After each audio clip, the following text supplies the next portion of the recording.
كيم ستار هو صانع محتوى على اليوتيوب وبينزل قصص وبيتكلم عن حياة المشاهير، ومنزل أكتر من 1000 فيديو وعنده أكتر من 5 مليون مشترك، والثقة اللي بينه وبين جمهوره كبيرة جدا لدرجة إن هو لو قال أي حاجة الجمهور بيصدقه على طول. في سنة 2016 وتحديدا في فبراير 22 نزل فيديو بعنوان أنا مش هقدر أقوله علشان مش لطيف. الفيديو ده كان بيرجع لمقال من سنة 2011، والمقال ده كان بيتكلم عن شخص ارتكب جريمة أخلاقية مع طفل مراهق، وكانت طريقة التواصل أو التعارف ما بينه وما بين الطفل كان عن طريق لعبة اسمها ران سكيب، والشخص ده كان اسمه جون فلابيس. وقال كيم ستار إن الشخص ده بعد ما خرج من السجن غير اسمه لجون راي، وإنه موجود دلوقتي على منصة تويتش وبيلعب نفس اللعبة اللي كان بيلعبها قبل ما يتسجن، وإن هو شكله بيدور على ضحية جديدة.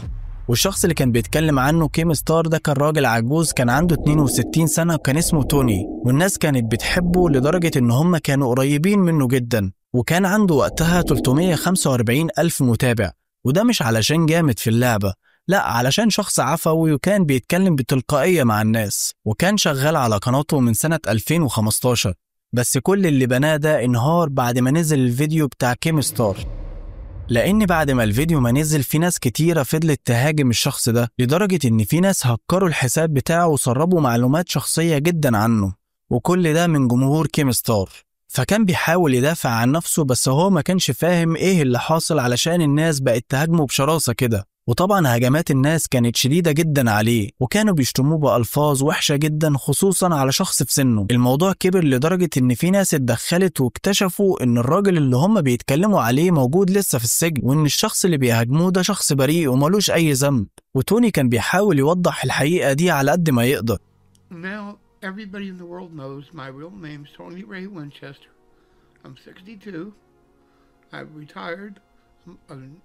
I haven't got my first Social Security check yet, but I'll get it. وبعد كده كيم ستار طلع واعتذر، وقال ان هو طرد واحد من فريقه بعد ما اكتشف الحقيقة، وان هو هيمسح الفيديو بس ما مسحوش. طب ايه اللي حصل وليه اتقال عليه ان هو المجرم؟ ببساطة لان كيم شاف ان الراجل ده شبه المجرم، وكان بيلعب نفس اللعبة اللي المجرم كان بيلعبها، وان المفروض ان الموضوع ده خلص على كده. لكن في سنة 2022 في شخص نزل تويتة وكان بيقول ان هو معاه تسريبات، واللي مطلع التسريبات دي شخص مسؤول من صفحات توني، وان هو بيتكلم مع اطفال بشكل بذيء وبيطلب منهم حاجات مش كويسة. بس ساعتها الجمهور كان عنده وعي كافي، علشان لما بص في السكرينات دي كويس اكتشف ان كل ده فيك، وان الصور دي معمولة بالفوتوشوب. والأغرب أو الموضوع اللي يحزن إن كل ده كان بيحصل مع شخص مريض بالسرطان، وهو كان كل هدفه إن هو يسعد الجمهور.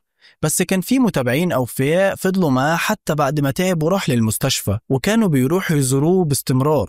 وفي سنة 2022 توفى العم توني. ولهنا يكون وصلنا لنهاية الفيديو. وما تنسوش لو الفيديو عجبكم تشتركوا بالقناة وتسيبوا لي كومنت زيكم جميل، ودي فيديوهات تانية أنا برشحها لكم، ولو في قصص تانية رشحوها وأنا إن شاء الله هعملها. وما تنسوش تصلوا على النبي عليه الصلاة والسلام، وسلامات.